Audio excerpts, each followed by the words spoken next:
தெய்வத்தின் குரல் 4ஆம் பாகம். குருகுலம் கட்டிகாஸ்தானம், கட்டாய கல்வி. இந்த வித்தியாசங்கள் இருக்கட்டும். நான் சொல்ல வந்த முக்கியமான விஷயம் என்னவென்றால், வித்யாபியாசத்துக்கு அர்ஹதை உள்ள 3 வர்ணத்தாரில் சகலரும் கட்டாயமாக பிரம்மோபதேசம் பெற்று குருவிடம் கல்வி கற்றே ஆக வேண்டும் என்று சாஸ்திரங்களில் விதித்திருக்கிறது. இஷ்டம் இருந்தால் படிக்கலாம், இல்லாவிட்டால் போகட்டும் என்று விடாமல் கம்பல்சரி எஜுகேஷனாக நடத்தி இருக்கிறார்கள். இப்படி செய்யாவிட்டால் கடுமையான தண்டனை விதித்திருக்கிறது.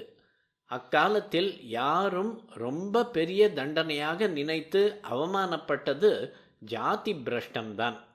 வித்யாபியாசத்துக்கு வராத பிரம்ம க்ஷத்ர வைஷ்யர்களை இப்படி ஜாதி பிரஷ்டம் செய்யும்படியாகவே சாஸ்திரம் சொல்கிறது. இவர்களுடைய சந்ததியையும் விராத்தியர்கள் என்பதாக சமூகத்திலிருந்து ஒதுக்கி வைத்துவிட வேண்டும் என்று சொல்லி இருக்கிறது.